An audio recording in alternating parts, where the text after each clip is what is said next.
behalf of the students. It's very important, and I appreciate all the work every single one of you do. Paul? Thank you, Dan. I just want to take a moment to quickly just reiterate the call to go vote. I know a lot of other student leaders have been talking about this. You've probably been hearing about it from other places, but we have until November 8th.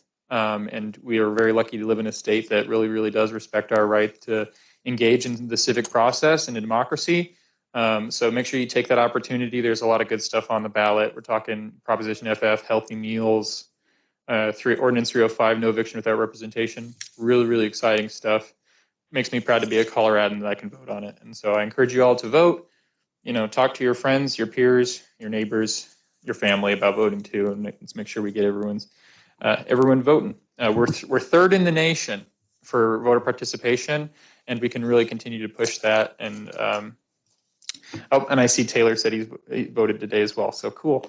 Good to hear it. And I look forward to see how it all turns out. So thank you.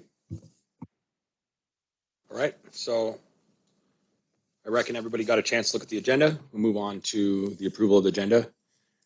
Anyone opposed to the approval of the agenda or would like to make an amendment? Can I make an amendment? If time permits, I would like to add just 1 minute in new business item D to be added for a quick request from the council. For the announcement that you requested via email? Yeah. Okay, sure. So just 1 minute at the end if we have time. You got it. Anybody opposed to letting James make an announcement at the end? All right. It's been adopted. James, if there's time, you will make an announcement. In fact, I intended to announce that for you at the beginning and I spaced it, so my apologies on that. All right, on to reports of boards and committees, the roundtable, Governing Documents Committee.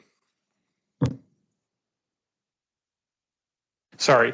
Hello, the Governing Documents Committee. Today we just looked over, we were doing a cursory, we were doing a reading of the Constitution James has put together so well here. And we're doing a lot of discussion over section 1, where we just made a minor change saying that there within the council, there will be up to 2 chairs who will facilitate council meetings, 2 elected chairs. And so it kind of capping a limit on 2 because there was discussion as to, what a council with 3, 4, 5, 6, 7 to 12 chairs would look like. And we united on setting a limit of 2. And so that's the new proposed version that we're bringing to the table here.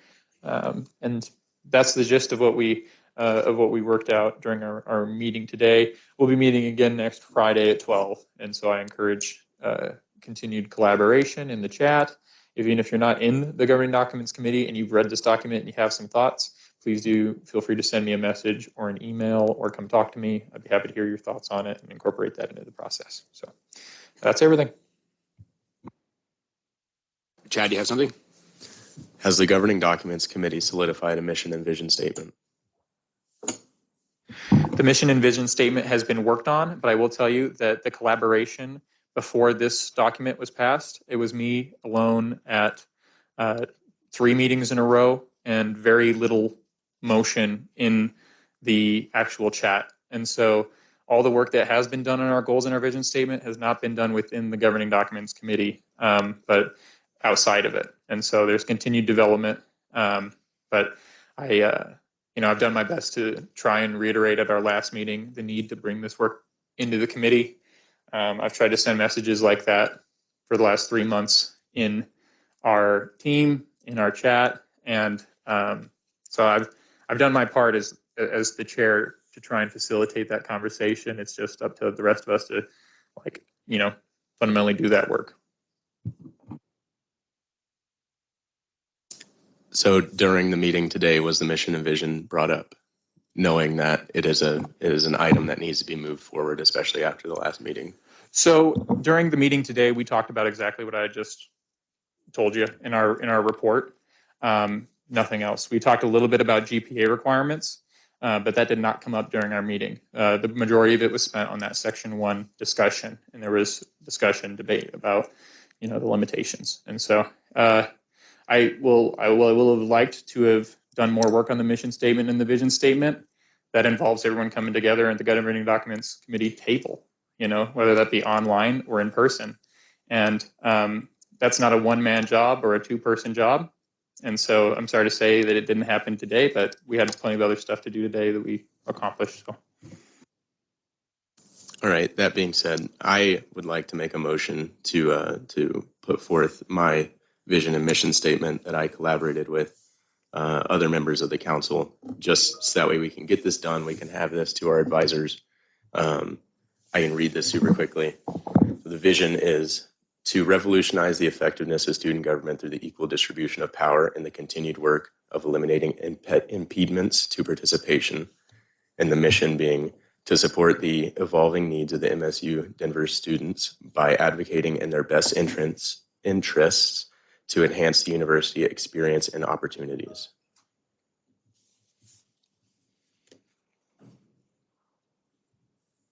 So I make a motion has been made. Is there a second? So moved. I second that. All right. The co-chair recognizes the motion made and the second by Mike to adopt the mission and vision statement. Call the question. Paul. Aye. Taylor. Yes. Alex. Aye. Bree. Aye. James. Aye. Chad. Aye. Mike. Yes. Alan. Aye. Stephanie. Yes. Gabe. Aye. And I vote yes. All right, so it passes, the motion passes, it's been adopted. Thank you, council. We'll make sure to work that into the existing governing documents. SACAB, Stephanie, do you have anything? I'll go ahead and let Mike give them. I'm not feeling too good today. Oh, I'm so sorry. Okay. Go ahead, Mike. All right. So SACAB did a few things today. First and foremost, Chris Castillion, he came before the committee today. He is the current Chief Operations Officer of AHEC.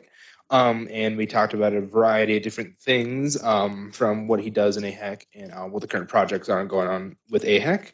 The big one I wanted to highlight. So as many of you know that looking at the state of our quad in front of the Tivoli, it is wrecked. I've been telling people the Kentucky Rodeo came by because that's what it looks like. So, but we got some information on the plans for that to be replaced. Make the story kind of sweet. I can't speak. Make the story short is that they ran into some complications when trying to replace the grass. The sediment that is underneath the quad is basically cement at this point. It's very old, so it's going to cost them much more money to replace that whole quad than they originally expected. So because of that, they're looking at different options in terms of replacing the quad. Their first kind of thing that they want to go towards, and I actually do agree with, is replacing it with turf. And this wouldn't be like the turf that you had in high school with the grind rubber in it. This would be like sand turf, so it's not as hot, doesn't smell as bad. It's a little bit cooler, easier to regulate, and it's easier to manage. And within time, that'll pay off itself through like you don't need to maintain it as much. And there's a 15-year warranty attached to that. Also, Pep Center or Cronky is the company responsible for hosting that party. They, in their clause, only stated that they would pay $135,000 to replace that quad, while this new turf would cost about $600,000. So they're currently looking for funding sources to do that. So that's with that. That's kind of with that. What else do we have here? They're looking into replacing all the bulbs in all the buildings with LEDs, which I thought was good. And that's all with that. Secondly, SACAB approved ASCP spending $1,500 for AHA Week. That is November, what is it? 14th through 16th. I believe there was something that went out to us. If you guys can volunteer, please do. They're doing a lot of good stuff over there. So that's my update. Thank you. Board of Gabe, Board of Trustees. Hello. Awesome. If y'all weren't awake, y'all awake now. I have no update. It's all still the same. Whoop. Still the same and everything. Yeah. Thank you, Gabe. Chad, social media committee. Yeah. Would I be able to take control and share something real quick on my screen? Yeah.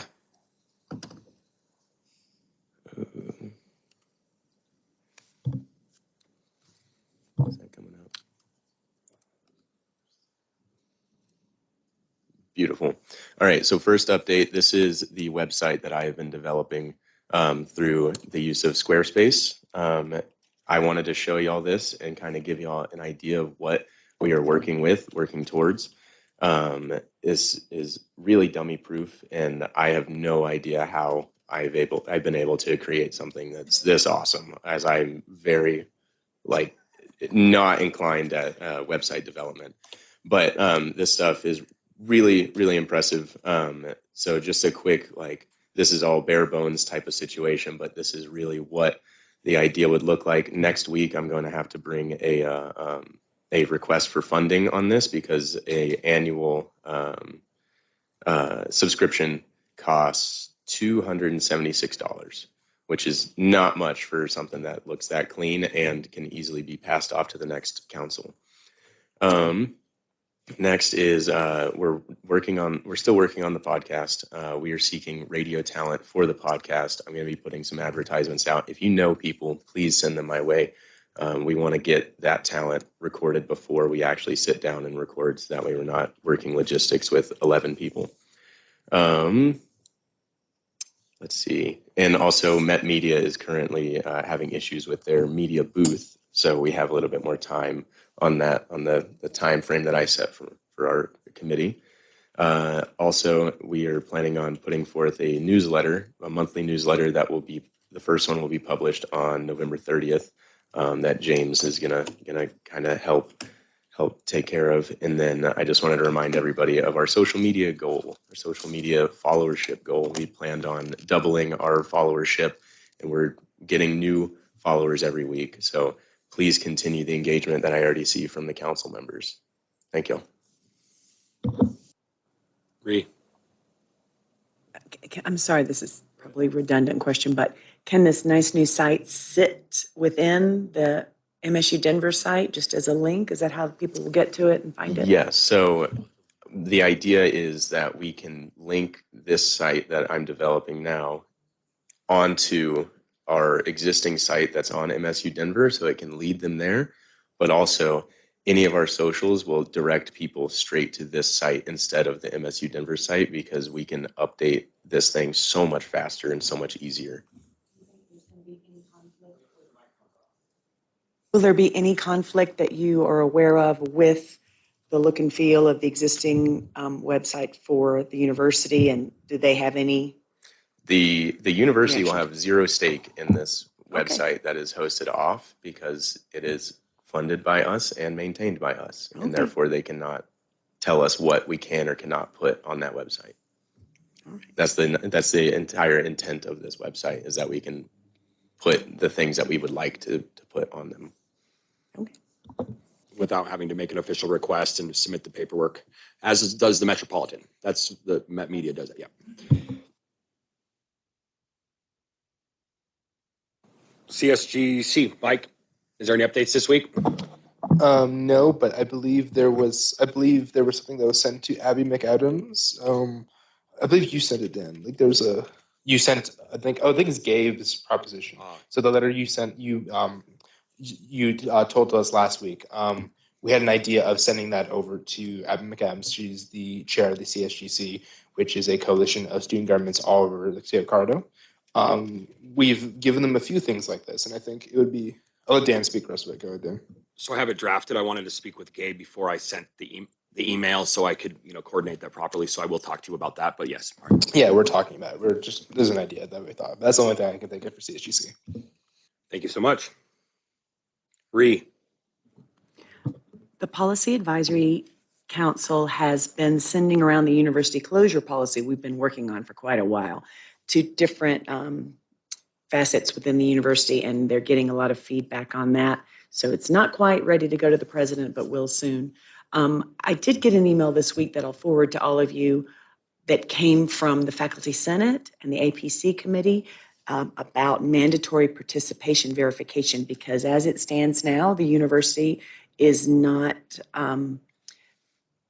Title IV compliant with the way that they handle financial aid regulations with attendance and beginning of term verification. So it might be of interest for you guys to read this. It just came to us. We haven't been asked for feedback yet, but it's important to look at because they've kind of come up with a draft for us as the council, and any feedback y'all have, I'm happy to take to them. That's it. You send it out in an email? I'm going to. Oh, okay, cool. Mhm. Just didn't catch that. Thank you, Ree. I appreciate that. Now on to the budget committee. Take it away, Mike. So the budget committee, I canceled our meeting this week because we aren't going to really talk about anything big budget wise until we hire on our elections manager. So once I believe the forms went out recently, so I'll have a big update when that happens. But I will yield the floor because I did not make the BRC committee today. Dan did, so I'll let Dan speak on that. Take it away, Dan. Okay. Thank you, Paul. Thank you, Mike. Yeah. So there was a BRC meeting. It's the name of the committee's changing. It's gonna, and then there's no longer going to be senior leadership on that making recommendations on the budget. Although I think there'll be, I forgot what he called it, ex officio. That the chief strategy officer. Anyhow, they're also changing the mechanism in which and the iteration in which they go through the process of recommending the budget. And a lot of that's going to change when it comes to the implementation of Workday, as a lot of the budgets can be worked through the app and through that platform to do a lot of that. So things are coming, are changing within that committee, but we still obviously we have a vote and a voice there. So yeah, glad to be part of it. Thank you, Dan. All right, Mike. I did. This is budget related, but not budget committee related. But I thought it's worth bringing up. I did meet with Emily Willen and Chris Harder of the SAB Student Affairs Board. That was, I believe, Wednesday or Thursday, and we chatted about TSAC's budget, where we used our budget for and just kind of operating costs. I will say I got a copy of, because the way I've been doing the budget is I don't actually have access to the system, so everything I do is just receipts I get, and but I did get a full spreadsheet of what we currently paid for. So I'm in the process of going through and making sure my numbers are correct and all this stuff. It'll take a minute, but it'll get done. Thank you, Mike. All right. Now on to the Faculty Student Affairs Committee. Take it away, Ree.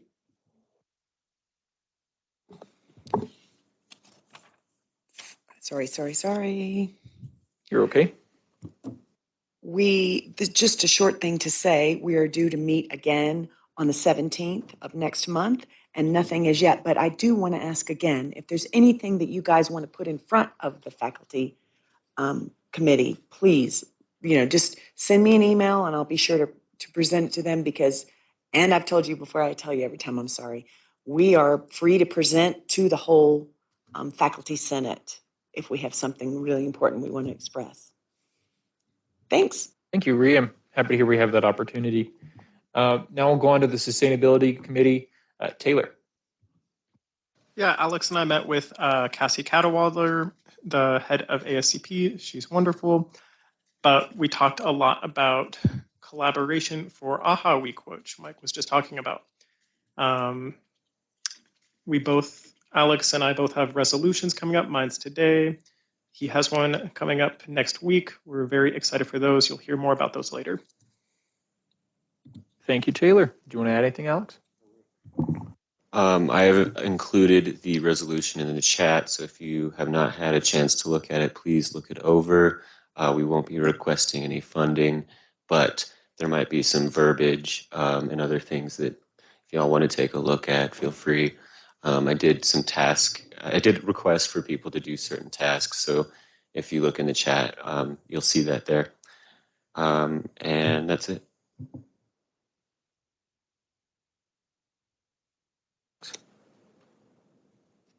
Oh, sorry there.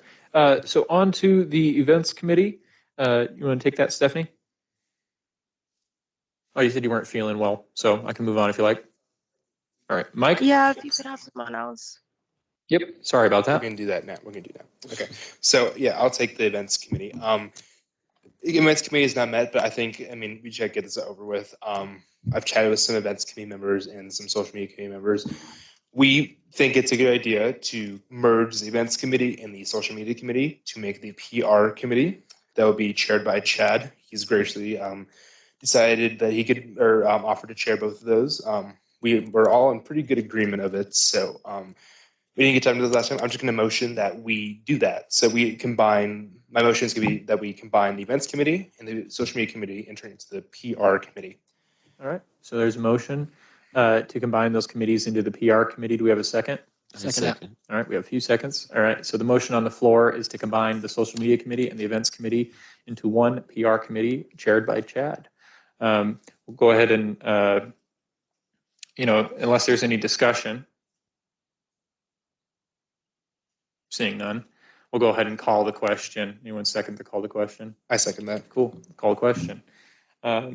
So the vote again is to combine the two committees. We'll start with Taylor. Yes. Dan? Aye. Alex? Aye. Aye. Ree? Aye. James? Aye. Chad? Aye. Mike? Aye. Alan? Aye. I'm thinking we should have done this differently. Stephanie? Yes. Gabe? Aye. Then aye for myself. Yeah, I should ask if anyone was opposed. My bad, everyone. But thank you for sticking with me through it. And so we've combined those two committees. Go ahead. Yep. Motion passes. On to, unless we have any more questions for the events committee, we'll move on to the COVID response committee. Go ahead, Alan. There's nothing new to say for this week's COVID response committee. All right. Thank you, Alan. All right. On to the student travel committee, Ree. We had 4 presentations this week, all for the Women in Aviation International Conference in San Diego. And man, we're in good hands with that major. I tell you what, such driven, amazing women. So all of them are going to get approved, I'm quite sure, for their travel. Awesome. Happy to have you on that committee. Dan, did you want to add anything to that? Yeah, there was also a presentation of a student who did some research, biochemistry research that is a novel research that's been being done to go basically showcase the research that's being done at MSU in I think he said he had 19 panels to sit on the first day and several. So it's a very novel discovery with molecules and nicotine that has nothing to do with smoking. So it sounds fantastic. Good work, MSU Denver. Oh, wow. That's awesome. Awesome to hear about. All right. Now on to the Indigenous Student Resource Committee. I'll go ahead and recognize myself. So we did meet over the weekend, and we spoke more about the powwow resolution. Nisa is working on a presentation to bring to us to kind of break down and answer a lot of the questions that were raised the last time we approached the issue. And to really just kind of speak to the possibility here. And I'm excited to see that borne out. But also, Naomi and I have been collaborating on, and among others, I don't want to narrow this down to Naomi and I, but we've been working on some sort of way to activate, students in sort of a civic engagement on the issue of the Indian Child Welfare Act that's threatened by a few things right now, the Supreme Court being one of them. And really what we want to try and do is see if we can get some sort of event together where students are given help and shown how they can reach their legislators really easily using tools like ResistBot and like templates and or just encouraging them to engage directly in the civic process. And so we're working on that. If that interests you and you want to help us set something like that up, or if you'd like to see that guided in a particular way, we'd be happy to have you work with us on that. Did anyone else from the committee want to add anything? Okay, so hearing none, we'll go ahead and move on to the President's Cabinet meeting and go ahead and recognize Dan. So this week there was nothing new. So Paul will be next month's representative and he'll come to the table with that update when it comes. Thank you. Then you'll hear from me. Okay. Now, onto the council goals update. And so I feel like we had the vision statement, but Reed, did you want to say anything for the, okay, any counselor have an update on the goals? Go ahead, Gabe. Awesome. Hello, everybody. So, update on the goals. So that letter, Ree is doing Ree's wonderful magic of editing on it and stuff. And so as soon as Ree's done with that, we'll just get it to everybody who wants to sign it can sign it, and that will be sent off to representatives and senators. And then in addition, so right now we're in a really crucial time for immigration, which was one of the big goals that we chose to decide that we decided to choose. Wow, words today. Decided to choose as one of our big goals for this year. And so with that being said, there's a lot that can be done. Like there's a lot that can be done within terms of this goal through advocating and just like representation and all that. And so I already talked with Reger from Immigrant Services Program. He is down to do any events, to do any workshops, whatever we think that could help. We can work with the Immigrant Services Programs. And I'm planning to have a meeting with him to talk about like what is it that we can do like now, and then what can we do like in the future. So looking both short term and long term. And so if anybody wants to join that, just like let me know, because we're still in the process of like getting a time and date. And so then we can add you on. Thank you, Gabe. All right, and Ree? No need to apologize. I apologize. I do have an update. So on one of the graduate goals, I have a meeting set up on the 31st with Megan Conklin. She's the Executive Director of Corporate and Foundation Relations, and we're going to talk about scholarship opportunities and what we can do with corporates and find some synergies so that hopefully we can help more graduate students with financial aid. So next week. Thank you, Ree. All right. So we'll move on to the advisor updates. Dr. Baroon, it's all yours.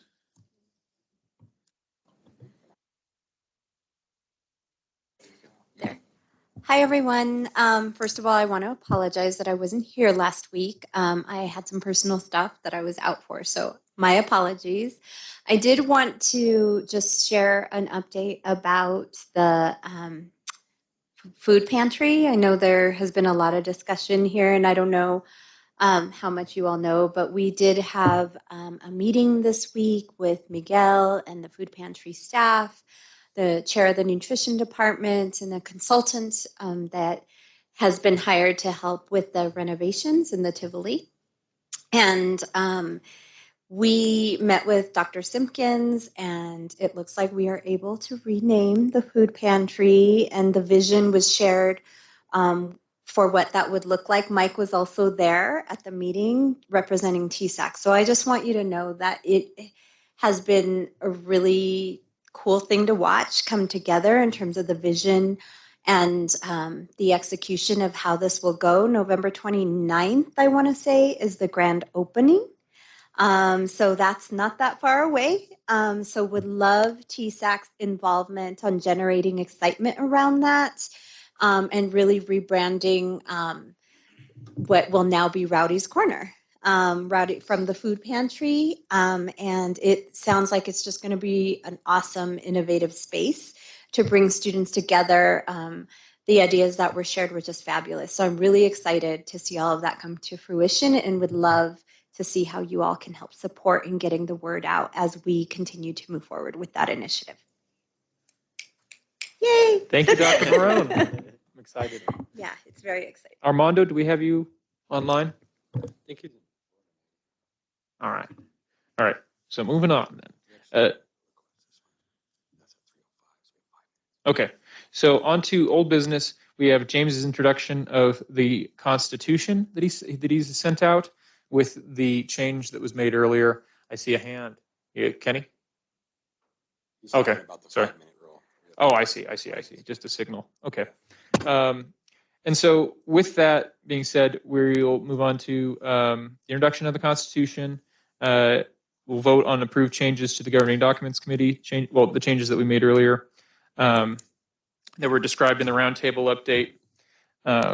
James, did you want to say anything before we get into potentially a discussion and vote on that? Yeah, I'll just quickly update the council on some of the changes that have been made since last week. So first off, Mike's amendment has been implemented to where now instead of it just saying chair/co-chair, we have it saying chair parentheses S, allowing for future council members to determine if they want one or two. And with that, we implemented in the governing documents committee that we will make a maximum of 2 chairs just to ensure that there's no whole council of chairs and causing issues in the future. Next, as per Chad's request last week, I did implement the election process for chairs. That was actually in our handbook, so I just took that over and implemented it. We can change it if we want later via amendment, but as of right now, it's through Rotary Link or a live vote, popular vote. So whoever has the most votes would be the chair, and if they have a second chair, the person with the second most votes will become the co-chair. And then lastly, I made an addition to the Constitution. It's called Article 4, the amendments. Basically, all that article is just how the amendment process will work. It'll be introduced to the council, majority vote. It will be tagged onto onto the Constitution, but it won't be changing the original text. It will just become the new law and override if anything's changed in the future. So those are the changes that have been made since last week. Alrighty, so I just, since we do have Dr. Mona coming in at 3:05, I'm thinking that take that into consideration with our discussion. But is there any floors open for discussion? Is anyone want to talk about the Constitution? Yeah, go ahead. Sorry, as per Gabe's request, I also added in that council members start getting paid in the beginning of the academic fall year so that there's no confusion if they're getting paid through the summer when their term starts. So that's also been implemented. Hey, good clarification. All right. And so unless there's any other points of discussion, I may call the question. All right. Do we have a second? I second that. Cool. We'll call the question and we'll run through it now. Now, yeah, we'll do the whole vote. All right. So Taylor? Yes. Dan? Aye. Alex? Aye. Ree? Aye. James? Aye. Chad? Aye. Mike? Aye. Alan? Aye. Stephanie? Yes. Gabe? Aye. And I will vote aye as well. The motion passes, and this is our new Constitution. Good work, James. All righty. Thank you, thank you. Now,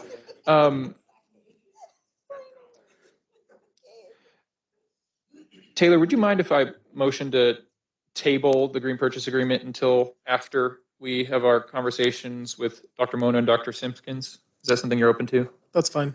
I really appreciate that. And so, is anyone opposed to doing that? All right, hearing none, we'll go ahead and make that adjustment. I'll just move that down so it'll be item D there. So thank you very much, and thank you for your patience there, Provost Mona. Mora? Oh, my bad. I keep saying it wrong. Apologies. The floor is yours. All right. Well, thank you very much. And actually, I was a couple of minutes early, so you're right on time. So I appreciate that. My name is Marie Mora. I'm the new deputy provost here at the university. I have been here for about 2.5 months. And so I thought this would be a great opportunity for me to introduce myself to the TSAC and also, learn about some of the initiatives that you're working on, some of your successes, and think about ways that our Office of Academic Affairs might be able to support you. And so I wanted this to be more of a discussion. My academic background's in economics, and so I've actually been a faculty member for over 27 years in institutions of higher education. So I do enjoy teaching. I've not yet taught at MSU Denver, but there might be something down the road I would be interested in. I've enjoyed working with students over many of these years. And it sounds like you have some congratulations if you just passed your constitution. So congratulations on that. So again, I just wanted to keep this kind of an open discussion. If it's not too much of a trouble, would it help? It might help me if you could go around very quickly and introduce yourselves. We'd be happy to do that. We're going to start with Ree, and we'll work around the table here. Go ahead, Ree, and we'll do names, pronouns, Sure. And if, so what you do on the council. I am Reeve Arco. I am a graduate student with two sons who are undergraduate students here. I'm studying mental health counseling. My pronouns are she, her, hers. And this is my first year with this organization and love getting involved on campus with this group. That's great. Thank you. Hello, my name is Gabe Trujillo. My pronouns are he, him, his, él. I am the student trustee. And what else? Was that? Is that all? Is that all? Is that all we're saying? Yeah. Okay. That's excellent. Cool. On to you, Taylor.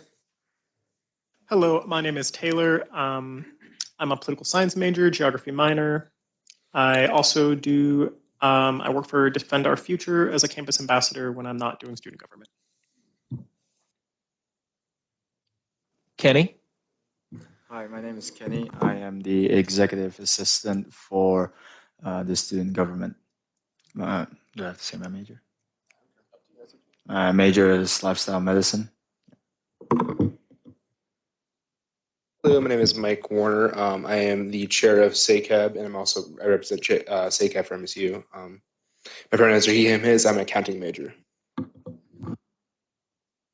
My name is Chad Gouge, he, him, his. I'm a public relations major, and I am the chair of the Public Relations Committee.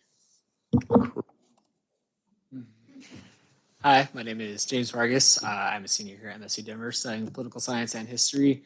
I am the co-chair of the Student Affairs Board with Taylor. Hi, my name is Alex Horton.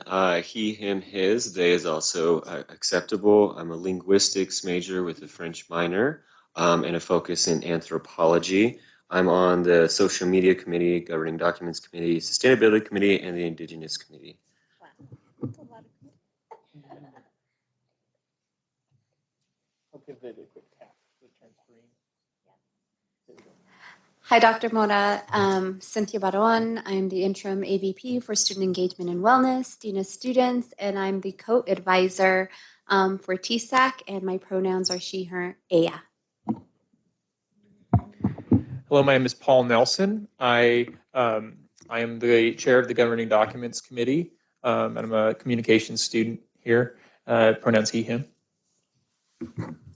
Dan Giles, he, him, his pronouns. I'm one of the co-chairs here and sit on a bunch of other committees, one Student Affairs, Student Advisory Board as well. And I am designing a degree, international, cyber, space, law, and policy.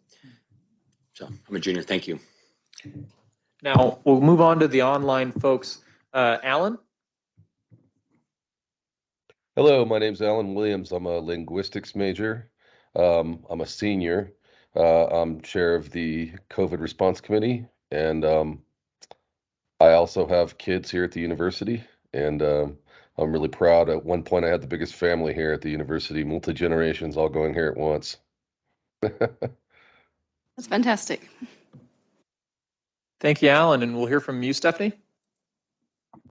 Last but not least. Hello, my name is.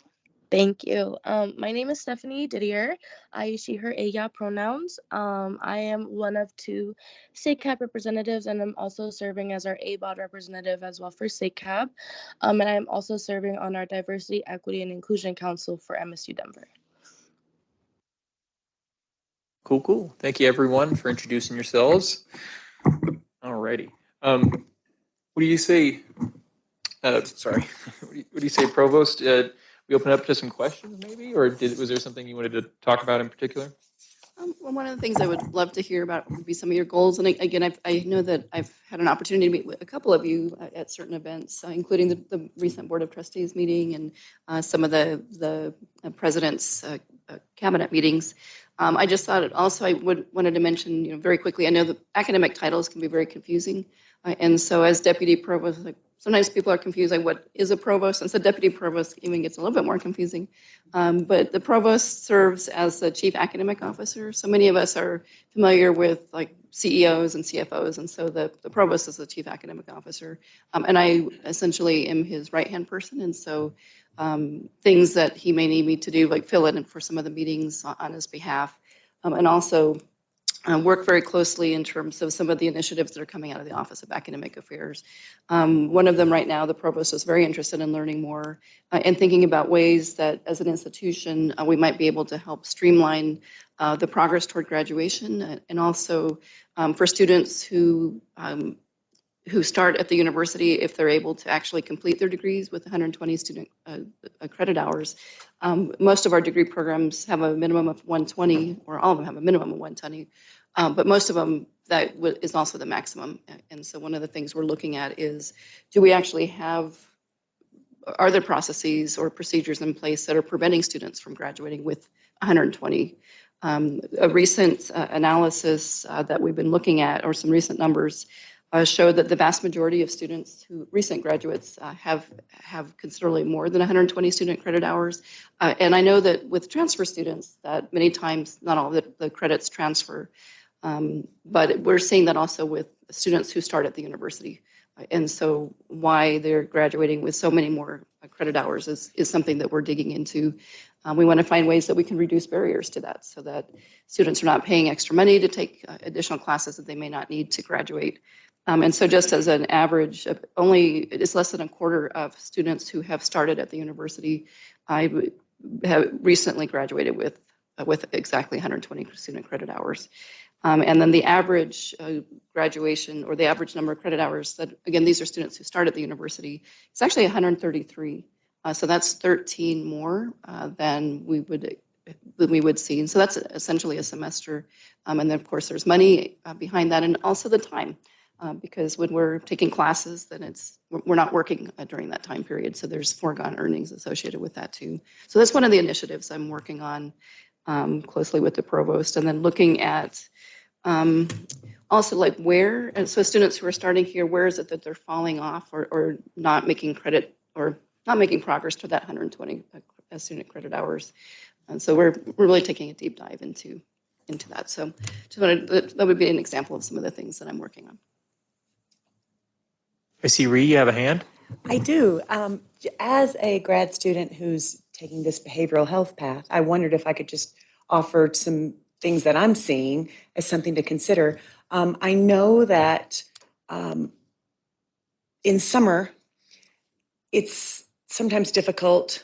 There are not as many instructors available to teach classes in many cases. And for us, I'd love to take 3 courses in the summer, but they're just not available. And I suspect the same might be true in other, whether it's undergraduate majors or graduate majors.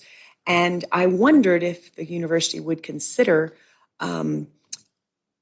some type of partnerships with maybe CU Denver or other universities in Colorado where there could be online options from instructors from other universities teaching the classes, although it counts here, so that students could continue to take a class that would count toward their degree here and not have to take, maybe for financial aid reasons, a class that doesn't count toward their degree progress. Just an idea. That's very insightful. Thank you for sharing. I noticed Dan, you also had a hand? Yeah, I was going to just, to go off of what I guess if we were prompting, I think one of the things before I started designing my degree, I had an extended major with several minors. So it was going to cost me like 163 credits to do. So I've also noticed people that have like a lot of interest, right? So we have a 120, degree plan, and then there's like 3 minors involved. So that automatically adds time. So I know there's probably a couple on this council that are doing that right now. So I think that's my perspective on some of that. But anyway, I'm going to graduate with 122, but that's as low as I could get because of the degree plan. I have a 1 credit honors like thesis, and anyway, so and a 4 credit class in there. So yeah, that's great. 122 is very good. Yes, that's great. So. Now you, James. So you talked about like how transfer students usually come to the university. They usually have a lot of credit hours, and I think for me personally, that'll be me. I think when I graduate, I'll be well over 120, and that's because at Front Range, I spent so much time trying to determine what exactly I wanted to major in. So I think I don't really have like a solution, but it's something I'm trying to look for is try to help students narrow down what it is they are interested in, what to study on, so that way they're not having to jump around degrees and having to overpay. Once they realize, I actually do like this, and by that time they've taken like 40 credit hours. So just trying to help students narrow down what we can, so they can just go for exactly what they want. Thank you. That's insightful too. Last time, I think the provost came and spoke about, maybe it was last council, maybe looking about doing away with or investigating if minors were really a thing that was acceptable, or if something that was, is there any further on that? Or did you guys find that has something to do with the extent, is that correlated or connected to this extended amount of hours? Yeah, that's an excellent question. And I should have mentioned that was one of the other things I've been working on with him as well, is looking at the minor requirements. And so he has drafted a document that is, has, I don't know if it has yet been presented. It's been shared with some of the faculty groups as well as with our council of chairs and directors, with the recommendation to eliminate the minor, but still have a robust set of minor offerings, because students do benefit from having minors in many cases. It helps sometimes support their major as well. And so the idea is not to eliminate them, but to eliminate them as a requirement as part of the degree plan. There's more to come on that, and still in the process of getting the feedback and input. So I'm sure you'll be hearing more about that as it continues to unfold. So that's a great question, and that is actually part of the this discussion, where we're looking at what are the barriers that students might be facing in terms of being able to graduate with that 120. And again, if you're adding a required minor on top of it, it could piggyback with that the course availability issue that you had brought up. Go ahead, Taylor. Just an idea that I am just thinking about. So students, they may be taking like all these classes like to figure out what they really want to do. Maybe some of the requirements in like the major or the minor, they should be a little bit more flexible, so that some of those like credits can apply for those things that you may not necessarily think of at first as relevant to those areas of study. But I think this is kind of like just a very different way to look at it, I guess. Just all of the things that we learn about there, they're connected in some way. Yes, thank you. And I should mention, like, I do a lot of interdisciplinary research with colleagues, and so it's amazing how interconnected things are. I know we have a couple of people interested in linguistics, so I've collaborated also with linguistics professors, because it's an area that actually does relate to economics as well. So I hear what you're saying on that. Thank you. We have Alex and then Alan. On to the topic of linguistics and required classes. For me in particular, I've had a very difficult time with my level 2000 French classes. But in the meantime, I've also taken sign language, ancient Greek, ancient Sanskrit, and these sort of things. But those don't actually apply to the degree requirements. They're something that I take because I know that they're useful. And I feel as though if there are classes that I have a particular, like if there's a particular linguistics class or a particular language that an individual is going to have a problem with, these other things could accommodate for that, because it is all encompassing in that way. This science is that type of science. So for me, I feel like that would be very beneficial, although I do try to rise to the challenge. So that's just something that I feel would be important, and also relevant, because with what James was saying, narrowing down what it is that you actually want to do with this degree is really important. And so essentially for me, acing this French class is not really going to be as crucial to the anthropology aspect of it, and so I feel like there should be a little bit more bend in that area with what can be required or accepted to graduate with some of those higher level classes, especially if it's just for a minor. All right, thank you. That's insightful too. All right, go ahead, Alan. Hi. Along with what Ree was saying earlier, and also Alex, I'm a linguistics major, and I took I'm also in the honors program, and a few of us in this room are as well. And the honors program requires you to take different classes that are outside of your degree field to help you, learn to think outside of your degree field and outside the box.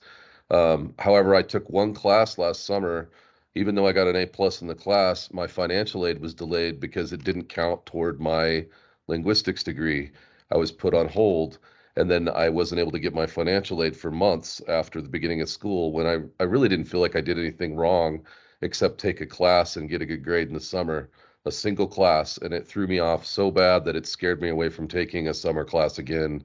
Again, I'm a senior. I just don't think I want to be doing that again because I had no idea what I was stepping into. And it was all just because the class I took, the honors course, didn't apply toward my linguistics as far as my degree percentage rate was concerned. I've since talked to multiple people, and Alex is right. It's really hard to get classes, especially I don't understand how it could be honors classes to apply toward your degree field when, honors is a really special thing, and those classes are great. Even the whole intent is that they don't fit into somebody's normal degree field to encourage all the people in the honors program um, to join these classes from different degree fields. So I'm with Alex on the fact that we should try to make these classes at least bend somewhere in our degree so that they'll count toward our degree completion ratio and it doesn't get us into trouble, especially things like financial aid and stuff. And I don't know that financial aid, I don't know if they have the ability to bend or what, but it was definitely no fun going through that. And I felt like I was being punished for taking a class over the summer. That's about all I have to say about that. Thank you, Alan. Any closing remarks there, Dr. Mora? Yes, that must have been a very stressful time for you with the issue with financial aid. So thank you for sharing that as well. It's good for us to hear, and we have our vice president here for student affairs who was able to hear your comments. I think we have just a couple of minutes left. I see on the screen, that you have your list of goals. I'd love to hear them. Yep. If that would be great. And so thank you for all your input on these other issues. Sweet. That's what I was raising my hand, just to read you the goals so that before you leave, you can at least have these to chew on. So we came up with five, and we came up with it at a retreat. And this is something that we all agreed on, and we did a little exercise and we kind of distilled it all down to this. So to eliminate food insecurity among students of MSU Denver so that education is the sole focus for students. To develop more affordable housing options for MSU Denver students so that students may be near the campus community resources and reduce the need for commuting. To champion undocumented students so that the barriers to education may be removed. To cooperate with MSU Denver in developing the strategic plan so that the student voice is considered and utilized. And to collaborate with the C2 Hub, Student Affairs, and graduate school department leaders to facilitate financial aid and scholarship opportunities for graduate students who otherwise do not receive assistance outside of the federal loans provided by, or to pay for their education provided by the federal government. So that's what we've been working on. We've passed a few resolutions, one donating money to the food pantry. And we've passed several other resolutions, and we're working on things and writing letters for like undocumented individuals to our legislature and things like that. So, yep. Well, those are fantastic goals, and I know that you've had some successes with them already, so that's fantastic. Thank you. Applaud you. I've emailed you a copy as well. Oh, that would be great. I would love to have those. So I guess that's wraps it up, unless you have anything else to say in the last minute to seal it up. What I'd like to say is, thank you for your time and letting me meet with you today. I'm very interested in working with TSAC. So if there's something that we can be doing in our Office of Academic Affairs, don't hesitate to reach out to me and as well as the provost. So thank you. Let's give Dr. Mora a hand.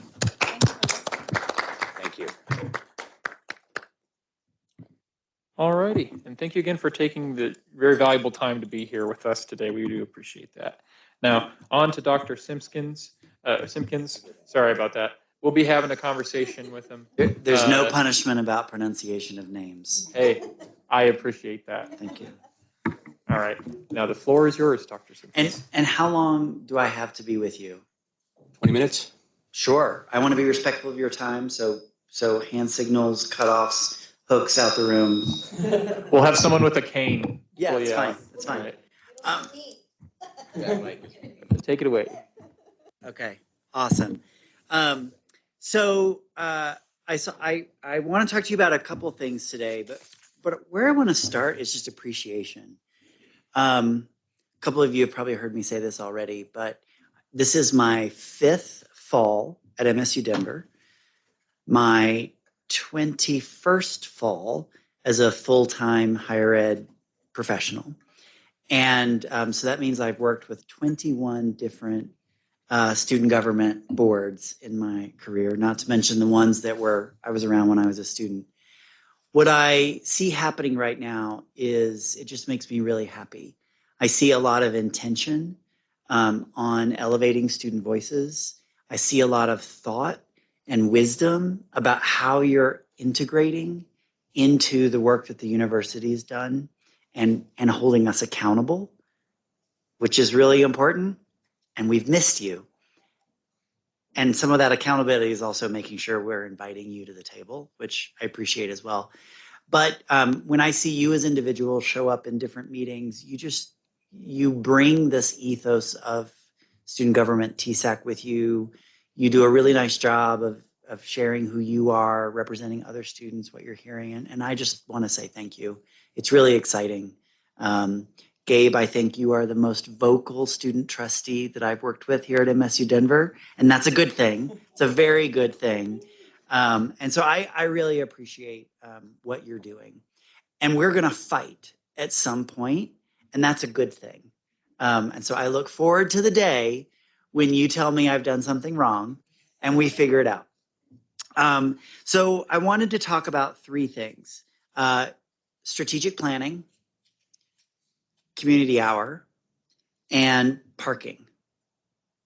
Because somebody nudged me somewhere that you all might want to talk about parking. So I'm going to start with the easy ones, and then we'll end on the community hour because I really want your feedback if that's okay. So parking. You know, as you're thinking about your role of how you can influence the parking experience for students on this campus, remember that knowledge is power.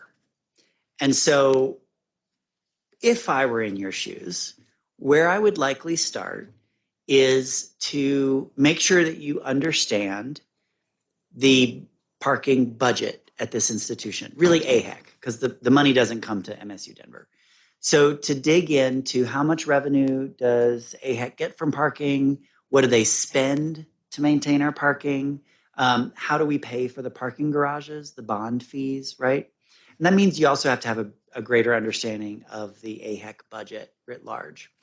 Once you feel like you get that information, that's where I think you can come up with some ideas about, hey, don't invest here, invest here. Like if you pull this lever, maybe that'll reduce costs for students. But then I would encourage you, because you are a shared governance body, you have an elected role on this campus, shared with 3 other student governments and SACAB. I think you could request a meeting with, or request the COO, CFO, I'm not sure who actually oversees it, of AHEC, not MSU Denver, of AHEC, to come to your meeting, invite them in, to share what they're thinking about so that you can say, hey, we were thinking about maybe some of these options.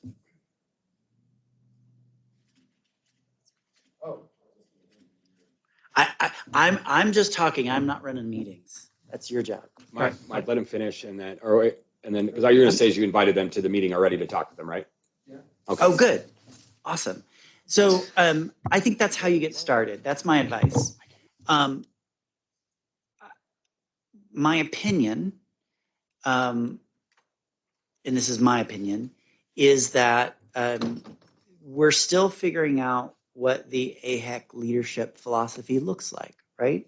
So how do we make decisions as 4 separate institutions that all share a space and a common purpose? I think that you can be very helpful in that accountability piece, right? Of reminding us all that the primary reason we exist is to support students and to support student learning. So how does what we're doing do that? Sometimes when you're in the organization, it's easy to lose sight of the big picture because you think, yeah, but I need to keep the doors open. So where's the money going to come from? That's a really common conversation that Cynthia and I get to have. But I'm excited that you're getting into that space because for too long, I've heard students complaining about parking. And we've, over the years, had some conversations, try to educate about how the business model works. But it hasn't gone beyond that. So I'm really excited for y'all to understand the business model, tear it apart, and recommend some ways to put it back together that will make sense and work for students. You probably know the mythology of a couple of years ago, the president of student government came up with the grand bargain in the university's budget. You don't know this? Okay. So a few years ago, we were looking at the tuition window, which is an old thing that we don't do anymore, where if you took classes beyond 12 credits, it was the same price. Because of many years ago, the university thought, well, maybe lower income students aren't taking 15, 18 credits because it costs too much. Well, it turns out it wasn't the lower income students taking advantage of that tuition window. It was our higher income students taking advantage of the tuition window. So it wasn't doing what we thought it was doing. We were spending money on something that wasn't having the impact. And so we were working on how to close that window. And we just couldn't figure it out. And Braden Wirt, who at that point I think was the vice president or the treasurer, said, well, what if you just closed 50% this year and 50% next year? And that way it's not a huge impact to anybody. You're sort of gradually going in. Yeah, makes total sense. So a lot of times you see things that we don't see. So would appreciate that on parking. Strategic plan. I have read in your resolutions and your draft resolution for today that and I think you're voting on next, that you're calling for us to incorporate things into the strategic plan. So two things. The university's strategic plan is locked. So when you go on the website, the 2030 strategic plan with the 5 pillars, each pillar has 2 or 3 goals, those are locked. Now we haven't operationalized that yet. So how do we become the best transfer institution in the country? How do we become the most sought after place of employment? We still have to figure those out. So just as you're writing your resolutions, just know that if you can weave something into our existing strategic plan, that's going to be more relevant as we move forward than calling for us to add something new to the strategic plan, because that's likely not going to happen. But Student Affairs is doing its own strategic plan. And you've probably, hopefully gotten some invitations already to engage in that process. And so that's where I think you can influence new goals. If there's something that you think is within my purview as the VP for Student Affairs to influence and to direct resources to, please do write resolutions, call on us to do that, voice through the process. I absolutely welcome ideas and anything else you have to say in that process. And would love to, I would have liked us to have operationalized the university strategic plan a couple of years ago, but we haven't, and that's okay. We'll figure it out. It's coming. So there will be an opportunity for you to engage in what do we do to hit these goals in the coming year to year and a half. I'm just not sure what that process looks like. So the university, thank you. The university has a long-term strategic plan. They don't have annual plans as well? No. Really? I mean, departments do. Okay. Right? Departments will have them. Maybe some branches have annual plans. Certainly, Dr. Davidson tells the senior leaders, these are the 3 things that I'm looking at this year, and so drive your activity. And we have some short-term goals that we're working on, housing being one of them. But what the Student Affairs strategic plan, for instance, will be a very concrete 2 to 3 year plan of 23, 24, we're going to do this, 24, 25, we're going to do this. And then after that, it will be more vague, right? Because we want to allow room for our goals to shift, evolve as we achieve or not the near-term goals.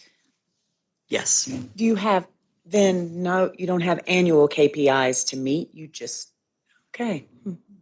Correct.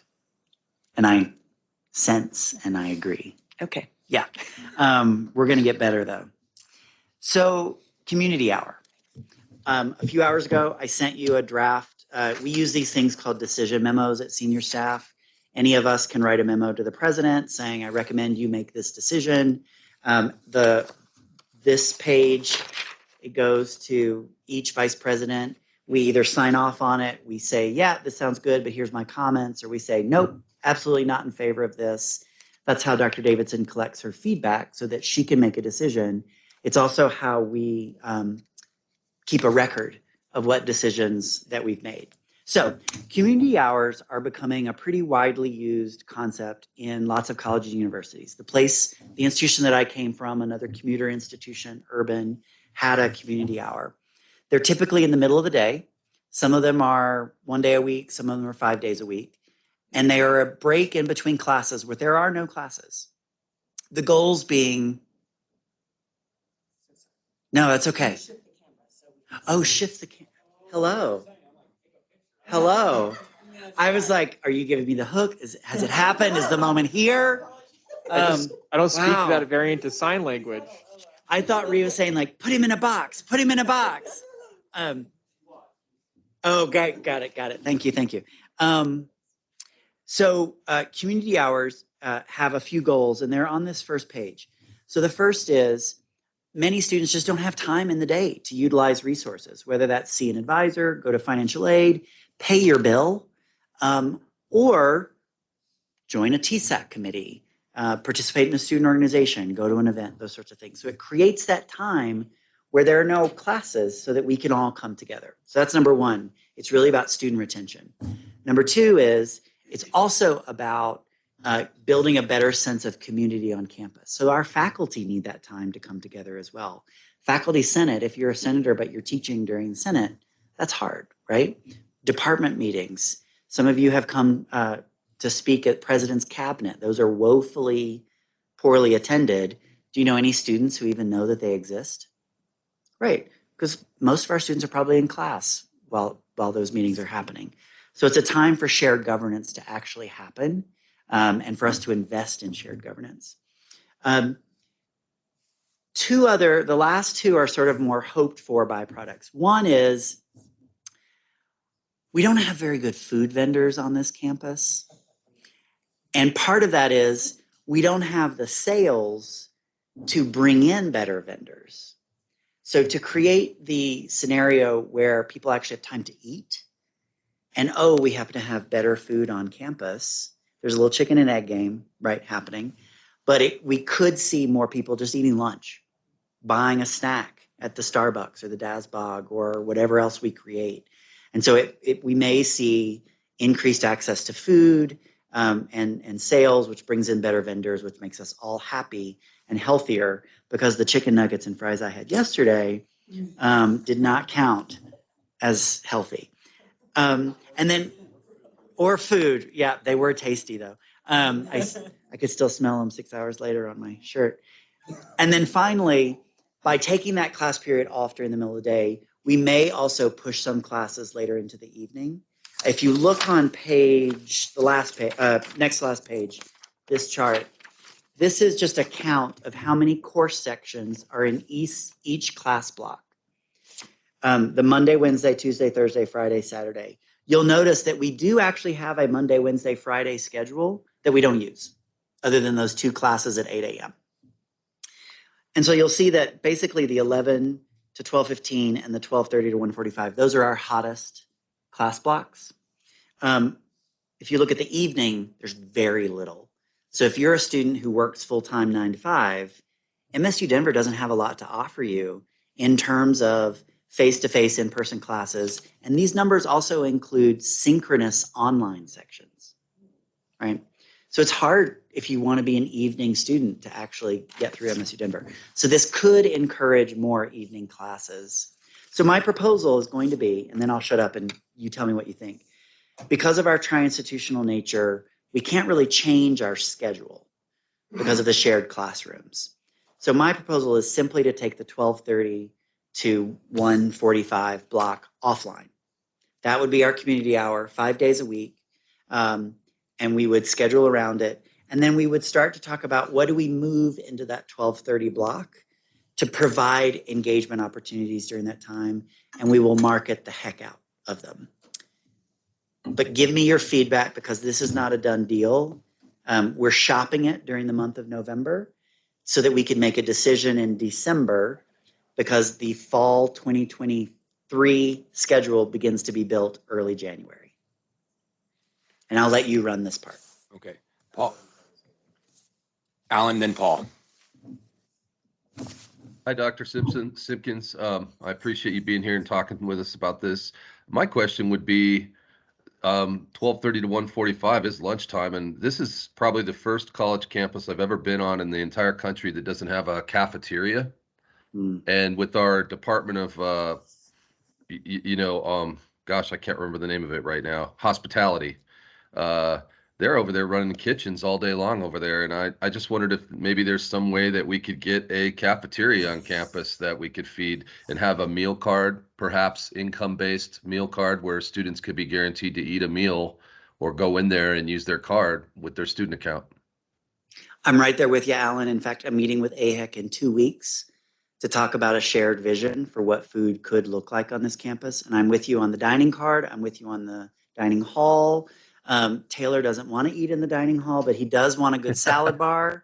And I agree. So I'm right there with you. Thank you, sir.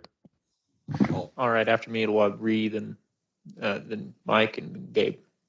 So I when I first read this, I was like, whoa, like I wasn't sure what to think about it, but I love it. I love it in part because as a member of like many clubs, you know, SDS, chess club, Lambda Pi, et cetera, debate club, philosophy club, our biggest challenge in every single one of those clubs, especially on a commuter campus, is getting folks in and participating in every club. No matter what we do, there's a real problem retaining people. And I know you other club, student organization members and leaders feel me when we talk about this, because it's the same with any club.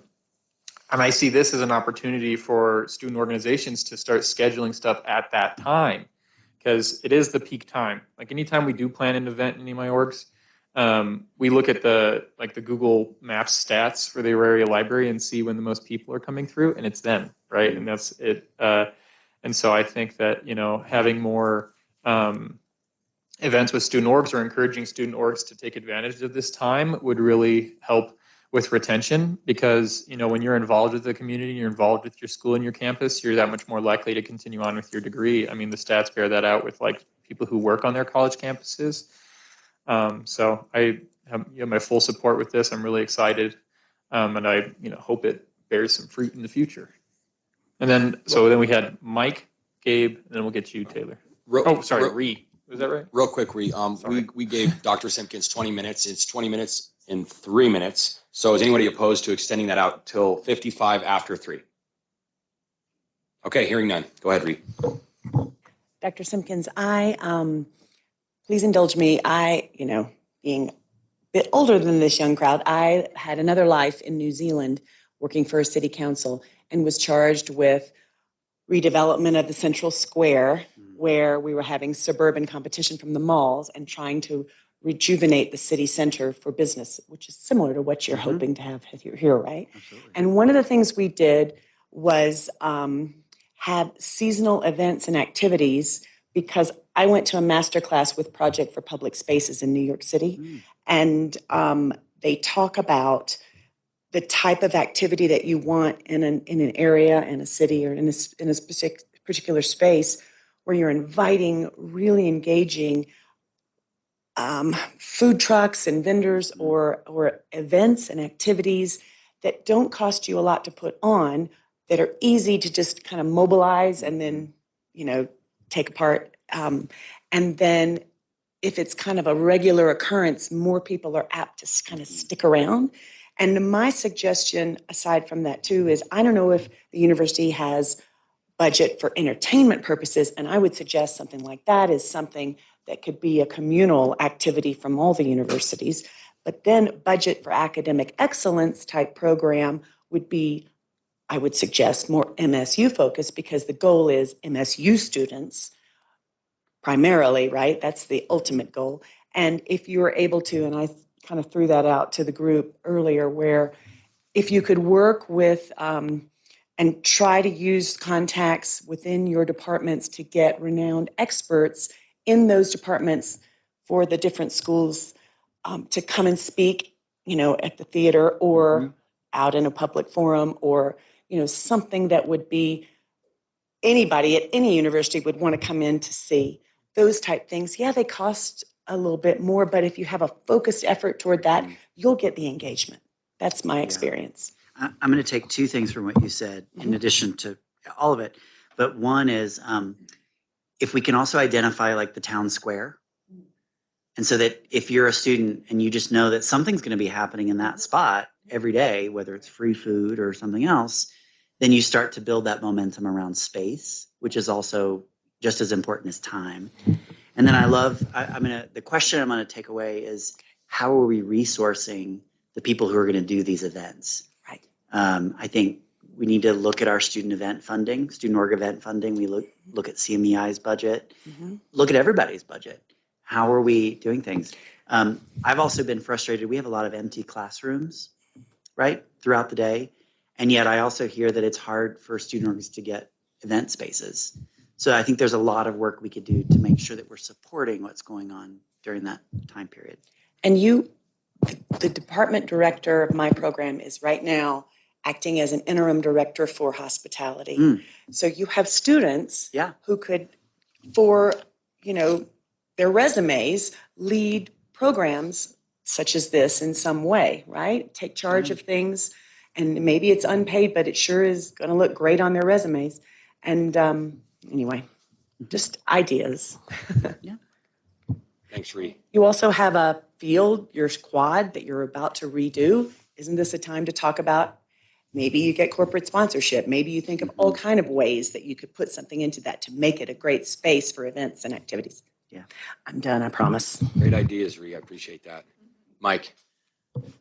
Hello, Dr. Simkins. So I want to cling on to the, you were in talks with AHEC about forming a space that would form as like a cafeteria or a food hall. I know CU Denver has one. We're in their building right there.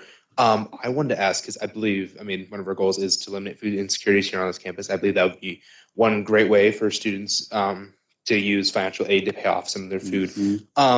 Who you're meeting with AHEC in the following weeks? Do you know who with AHEC you're meeting with? The CEO. CEO Colleen Walker. Is this an open meeting? Could I? No, it's really a sort of vision alignment conversation, right? Do we see the same opportunities? Okay. Can we bring different information to the forefront? The university or the AHEC used to have a food service advisory committee. We do, yes. Is it still meeting? It's been activated. We are looking at possibilities on what to kind of tackle this year, but knowing that that is a vision that you have, it's a SACAP chair, and I believe Sam Cole is the chair of that. That'd be something I'm going to report back to him as well with it. Because I think that falls into our goals as well as working to eliminate food insecurity on these campuses as well. 100%. So one other strategy that other institutions, again, urban commuter institution, not just residential, are using is a meal plan requirement for all students. So it's pretty low. You do, for on-campus classes, you have to put $5 for every credit hour on your meal plan for that semester. So if you're taking 12 credits on campus, then whatever 12 times 5 is. Thank you. So $60. And because it's on your student account, financial aid hits it, right? And so if you're getting a refund, it would, all the things. But then you can use that at any of the vendors on campus. The other strategy is if you bring in a large scale food service provider, like a company that will just run all of the food on campus, a lot of campuses will build into that contract a certain number of free meals per semester or per year that, like, in our case, the Student Care Center could give away to students who need an emergency lunch or an emergency breakfast or something. So there's tons of opportunity for us in this space. I would love to sync up with you after this meeting. Yes. And we can hopefully work together. There's no space right now to have a dining hall. There's a plan to rethink the Tivoli first floor. CU Denver, they have their dining hall for, I think it's just for CU Denver students. Yeah. Though we've asked them in the past if they would be willing to open it to MSU Denver students, and it didn't seem like that was something they were interested in. But if you see other spaces or other opportunities, we're interested. I do. So another question. So their dining hall is based in their student dorms at the moment. I think so. Yes, City Heights, right? It is. Yes, City Heights. I know we are currently in the process. I know Dr. Davison mentioned that you guys are going to be looking at, this would be well before our time, but building some student housing on campus. Is that a thought, like putting it in the student housing building? Yeah, I would say we've got probably, 5 floors and 18 floors of desires. Those numbers are false. They are not accurate. I was just trying to create an analogy. But I am really interested in ramping up food. I look Thank forward you, to Mike. working you further on this. I'll yield the floor. Thank you, Mike. Gabe. Awesome. Hi, everybody. It's me again. Awesome. So I think after I read this, I loved it and stuff. I know that ULP took like some people to Norfolk University for the lead firm conference and stuff, and they have like a community hour there. And my friends who went on that trip and stuff told me how like amazing it was because it really honed in on that community focus and stuff. And I think that's something that I've heard from a lot of students is how do we bring more community at MSU Denver? Although it's a commuter school, how do we just form more community? Because it's something that's really lacking. And so I think having like a community hour could be really, really great for that. It could also like help people to like not like, for example, for me personally, I think that this is great because I tend to like overschedule myself a lot. And I think, just like having a time in which I don't have a class that I can actually go and get food because especially like food lines are long, already. Mm-hmm. And I don't have time to be waiting that long if I have a meeting in like 10 minutes.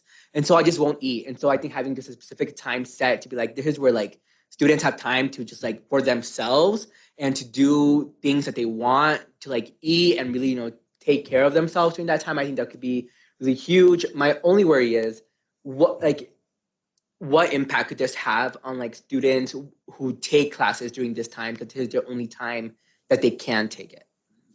So we don't know right now, sort of for the students who are in the sections that are in that time block, we don't know why they've chosen that time block. Is it just because that's when the class is that they need? Or is it this is the only time that works in my schedule? So we're looking at putting together a very quick pulse survey, meaning like 2 questions, and getting it out to students who are just in that time block to say, what attracted you to this time block? What's going on? You have thoughts? Is that a good idea? Okay. All right. I would suggest Oh, wait, jumping in. Well, we have 3 minutes left before we did it, and it's Alex. You've got to go because you had your hand raised. Hi. Sorry. That makes sense. So I think this is all a really great idea. I think that the community hour will definitely increase morale. I had an idea potentially for entertainment where it would be student led and presented. So something for the clubs, they could maybe get together and do like once a week. There's certain clubs that would present, or maybe even particular departments. Like within the modern language, there's something that they could do for like cultural heritage. For instance, in November we have the Indigenous Peoples Month, so there could be something around that we would then present at the square to increase engagement, drive morale, community. And then another thing that I don't know if you've heard of yet is the Share Meals app that's going to be released during the AHA week, which essentially is if there's an event and there's leftover food, they would post that into the Share Meals app, and then anyone can come and then get that food for free. And I believe that's something that MSU is developing themselves. I'm not sure. Don't quote me on that. Okay. But I think if we could tie all of this together, it'd be a really great force for the students. And then another thought I had too was potential entertainment from those who have work study improvements, so they can get potentially paid to do something. If it's like a music major or theater or something along those lines, right? And so that's the idea I had with that, and that's really all. I love that, particularly the idea of paying performers or folks who, to entertain. That's great. So to wrap it up, because I've got 30 seconds, love the feedback, really appreciate it. We are not asking you for an official statement on this. That said, if you would like to make one, I welcome you to. I'll be telling Faculty Senate the same thing. If you'd like to make one, I welcome you to do that. If this is something that you want to officially get behind or not, but if you get behind it, I would probably invite you to join me in my little roadshow over the next month. I'm going to be visiting a lot of our faculty leaders, staff leaders, to get as much feedback as I can for senior staff. And so offers open, happy to talk to you about that. But thank you for your time. I would quickly make the motion that we join Dr. Simpkins in this effort. What do you want second? I second. All right. Anybody opposed? Then it's been adopted. All right. All Look right. forward to hearing from you on that. Thank you, Dr. Simpkins. Thank you. I'll be in touch. Okay. All right, and Oh, let's give him a hand. all right. So back since we did our two presentations for the new business, let's move on. Green purchasing Yeah, agreement. green purchasing agreement. Taylor. Wonderful. Okay, so Lambda Pi Eta, they have reached out to me to request funding, which we have previously set aside for the green purchasing agreement. They are requesting funding specifically for green purchasing materials. So we have $4,000 specifically set aside for them, for any organization, any student org who wants to use them for green purchasing materials. They have requested $215. So are there questions on this? Otherwise, I would like to make a motion to, yes. Just a quick question. $250, I have no issue with that. But in the future, do we have like a form or a spreadsheet to see what we're purchasing? Like just a budget request form by chance? Is that something we have? We don't have a form, but it's up to all of us if we want to make one. Yes.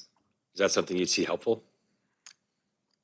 Yeah, just to keep track of the purchases, since we just have 4,000 right now. Nobody's requested any. So I have a comment. I'm a member of Lambda Pi Eta, just to be open and clear about this. I wasn't aware, I'll admit I'm not the treasurer, and I was unaware of this particular ask, but if anyone thinks it'd be appropriate, I could recuse myself from any sort of vote on this. But there's the truth and my perspective on it. So, yeah, I'm the secretary of that honor society. So, I'll just make one comment. I have a actual budget request form that I can send. I trust that they'll do fine for this one, but in the future I can make it a green and just send that to you. Like, hey, just fill this out, and then we can bring it before, and we can actually take a look at it next time. But I'll just make sure that's in your hands by the end of the week. Cool, thank you. so had you made a motion there, Taylor, and I missed it? I just was saying that I could make a motion, but my motion would be to approve the $215 funding request for Lambda Pi Eta for their environmental materials. So there's a motion on the floor. Is there a second? I second. Second. All right, we have a second. And it's to approve the funding of, it was $215 via the green purchasing agreement to Lambda Pi Eta for green purchasing materials. Yes. Cool. All righty. We'll call the question, and we'll start with Taylor. Yes. Dan? Yes. Alex? Aye. Ree? Aye. James? Aye. Chad? Yes. Mike? Yes. Alan? Aye. Stephanie? Yes. Gabe? Aye. And I'll abstain. Well, the motion passes. Thank you, council. And then, okay, so back to the order of the old business. Here we have constitute. Do we already? Oh, I got you. Here. So on to the climate action resolution presented by Taylor. This is CR 2219. Go ahead, Taylor. Hi again. Okay. Wonderful. So as we saw in the Teams chat, I did not print these out today because our printer is still broken. So it is pulled up on the screen right there. But I will read the abstract and then everything else. So the Aurora Sustainable Campus Program has created a climate action plan. MSU Denver has no obligation to adhere to it. MSU Denver should adhere to it because sustainability and fighting climate change is important to students and the greater MSU Denver community. Whereas the Aurora Sustainable Campus Program was created from a tri-institutional ballot referendum in 2004, and its mission is reducing the Aurora campus's ecological impact and dependence on fossil fuels.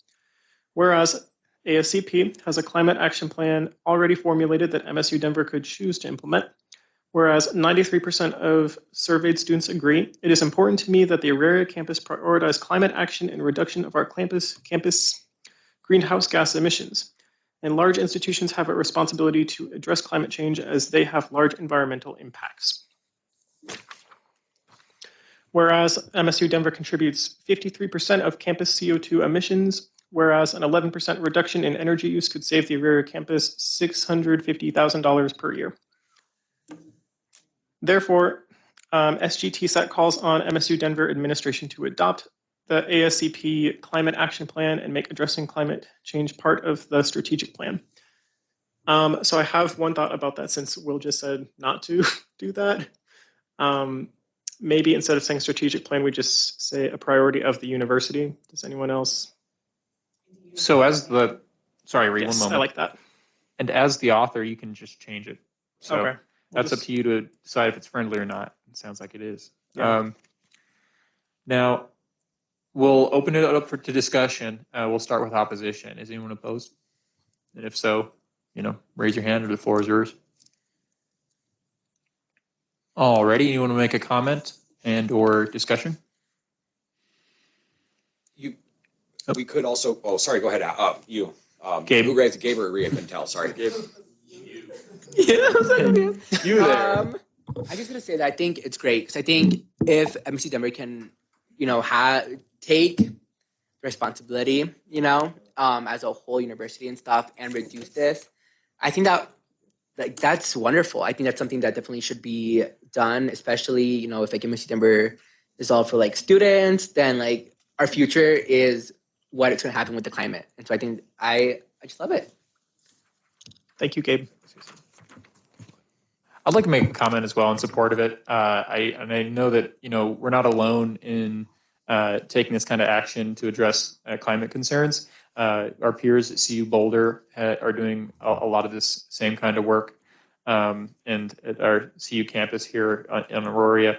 And so I think this is good that we're working in line with them in advancing a greener world, a greener university, because climate change is a real threat to our futures, and it's important we act as such. So thank you, Taylor, for writing this and working with the SCP and meeting with Alex and ASCP and having those conversations. Really appreciate it. This is good work. Thank you. Thank you, Taylor. Thank you, Alex. I want to make one more comment, just nothing opposed or anything.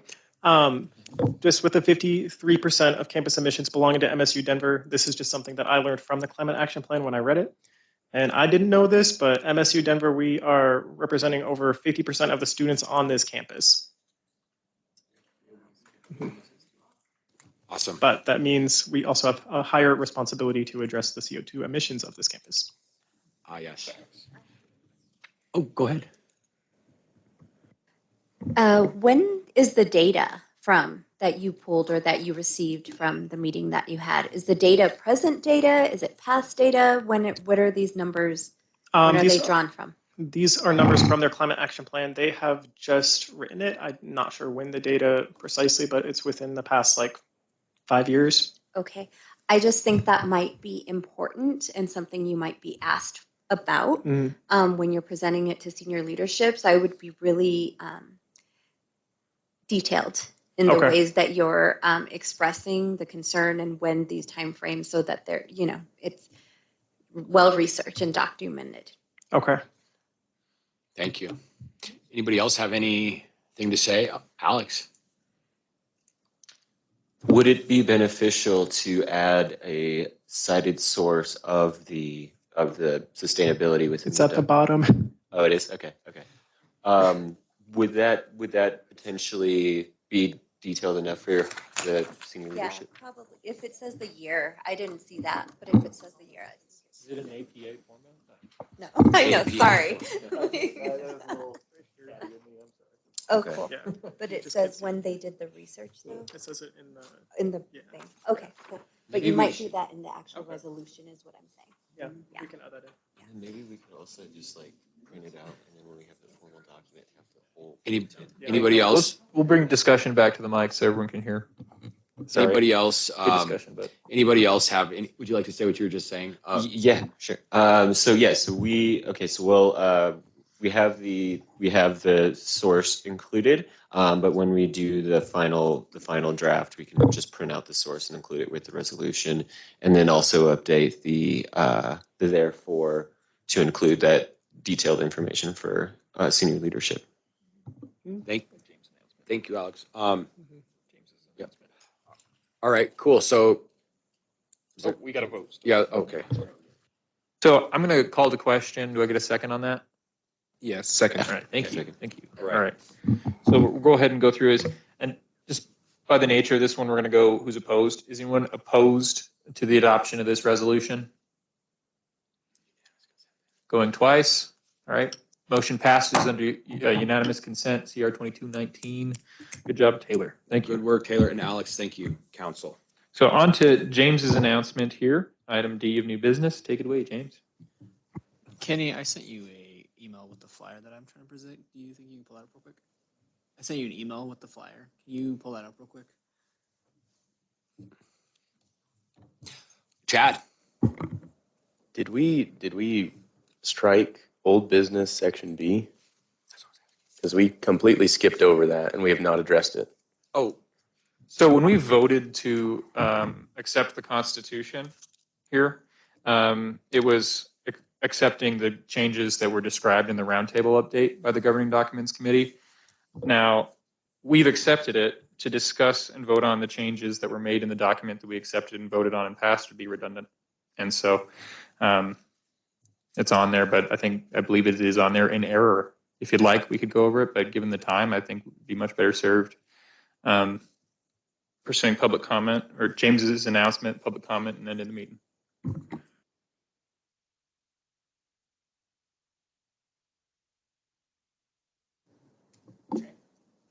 James, go ahead. You have the floor. Okay, so as many of you know, I was part of President Davidson's federal internship program last summer, or this past summer. All right. And so MSU Denver is doing it again for next summer, and this is something that I really wish to have TSAC advertise on our social media. So I've just pretty much come to ask if we can approve, advertising this on our social media. Thank you, James. Oh, I appreciate that. Really, only 1 minute is what you had. Oh, please spread the word, folks. All righty. So unless there's anything else, we're going to move on to public comment. Any members of the public are present and would like to say something, please enter your name into the chat, and then we can make sure you have the floor. So we'll give a few moments here for members of the public to make themselves known, and we'd be happy to hear from you. Oh, Chad. Can I make a comment? Sure. Awesome. So this is a comment about our agendas moving forward. I think that as we've had the conversation about the inequity of power that exists among the co-chair position, I think that co-chair opening statements should no longer be a part of the agenda. The co-chairs should only be using the space at the beginning of the meeting to share information that the entire council does not already have. And it should not be the general thoughts and opinions of the co-chairs of that week. And the announcements should follow a similar format that the advisors follow, of only informative. I second that. Well, is anybody opposed? This is a period of public comment. So you just agree with the public comment, or is there a motion being made? I just agree. Okay. I just want to make sure if there is a motion that it's heard out. All right. And I appreciate the clarification. Thank you, Chad. Public comment. Is there anybody here from the public who's going twice? All right. So then there's no public comment. Alan. Yeah, I understand what you're saying, Chad. I just didn't. I don't see it as that big of a deal if the chair wants to vocalize their opinion. It doesn't take that much time, and I really just don't see the big deal. It's not a power thing or anything. I think it's just kind of nice to be able to.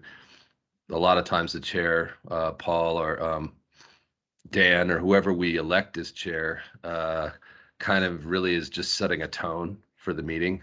And I don't find it very unhealthy as long as it's done in a tasteful manner and it's not offensive to anyone. I would be opposed to what you're talking about as far as making rules and stuff like that to kind of shut them up. I'm not into that kind of thing. I don't have a problem with listening to them talk.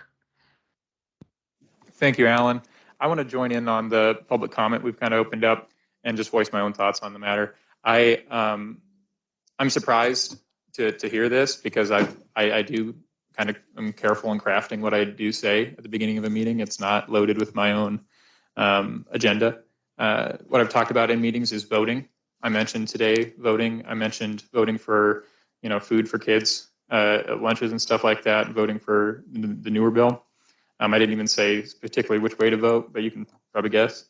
Now, I also in the last meeting talked about all the work that we started in our semester that we haven't completed, right? And I just want to know that it's like, if I have said something in one of my statements that offends someone or just offends any sort of like, if it smells of an abuse of power, I would like to know specifically what. What is it that I've said that would cause a need to make this sort of change? Because the things I've said are, we are united as a council. I recognize the kind of skills and talents that everyone brings to the table. I recognize the need for us to finish what we've started.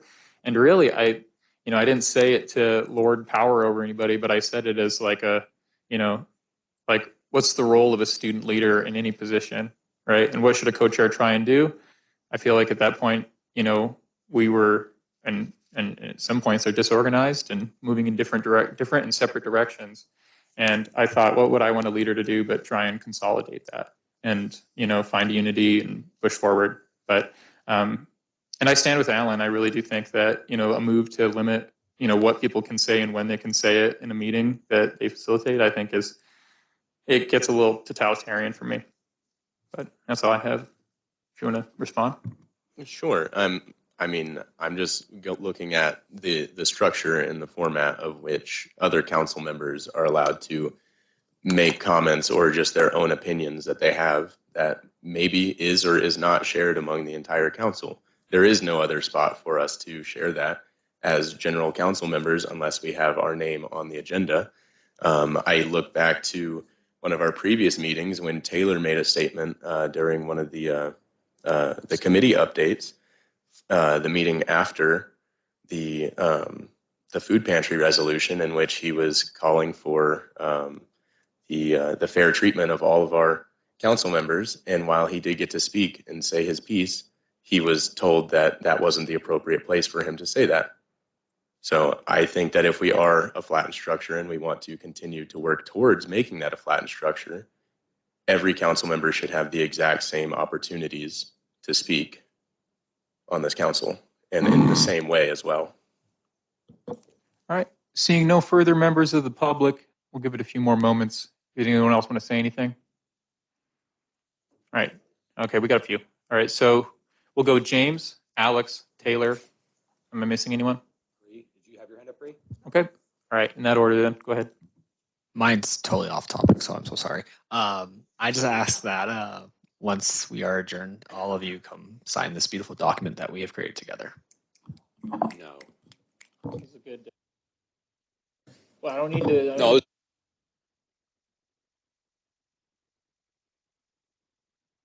Next, Alex. As far as like council members' comments and stuff, I think at the end of the meeting, like what we're doing right now is totally appropriate. An introductory thing about voting or whatever seems great, but I do hear what you're saying, Dan, concerning that very contentious meeting. But I don't think there's any problem at all of having opening announcements. And if the rest of the council would like to say something, I feel that maybe at the end of the meeting is a good time if we still have time and if there is no public comment. Yeah, and like clearly as a responsible member of the council and as a co-chair, it would be important not to have your agenda as an announcement, which I do not feel has been done. Gabe. Oh, Taylor. I'm sorry, Taylor. Thank you. One other thing about agenda efficiency that I've kind of been thinking, just with the committee updates, we have almost a whole alphabet on there. So I was just wondering, maybe it would be better, this is just my idea. If they, before the meeting, but by the deadline of when the agenda is due, they say whether or not they have an update to give.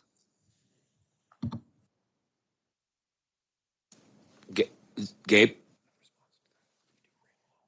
There we go. Awesome.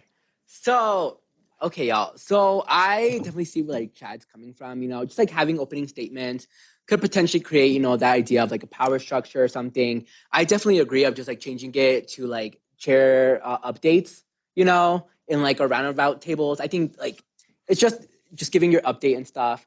Because I do definitely see like, because if the chairs are able to give opening announcements, then why can't everyone else give opening announcements type of thing? And so that's just like my thing, but I think you're just changing it to like chair updates on the agenda. That could work great, I think. Yeah. I think it's a compromise between of like, yes, having it, no having it. Okay, let's just do chair updates on it. I think that like could work. Why haven't you? So on to you, Mike. Thank you, Gabe. Sorry, I lost my train of thought. It sounds like there's some general like if I've had this opinion for a minute now. I feel like we do need to update the agenda just a bit. I think truly that there's a lot of, what Taylor had mentioned for reports and committees. There could be a new structure in place. So we don't have. It takes forever to get through these, and I know that not all of them meet every once in a while, and I know a bunch of them meet off and off. Like I know we've like for a minute there. Read the faculty advisory committee. We don't have an update. We don't have an update for like 5 weeks in a row now. I think that's something we can work together on to kind of work on the structure and address some of the concerns. I think, but I will. Yeah, I might take a look at that. So we'll go Alan, then James, and I'd like to recognize myself for a response to Taylor's idea. I really liked it. All right, and then we're gonna cut the plug on this if anyone else can agree with that. So go ahead in that order. Alan? I was just going to say maybe we could table this discussion. We've had a great meeting today, and I don't see any reason to just keep prolonging it. It's almost like pulling teeth, and I'm really excited about today's meeting, and I'd like to see it end positive on a very positive note. If we could table this, I'd like to make a motion to table this and end the meeting right now, if possible. If there's Heard. Is there a second? I second. All right, there's a motion on the floor to table this discussion. Is anyone opposed? I'm sorry, Chad, what? I can't hear you into the mic. He said he wants to table discussion and end the meeting. All right, thank you. So is there a second on tabling? Oh, we have a second. Okay. Is anybody opposed to whatever Alan said and adjourning the meeting? I'm opposed, but I think I'm in the minority on this. I was opposed, but I'd probably abstain from like it because it's not worth my time to vote it out. So the meeting's.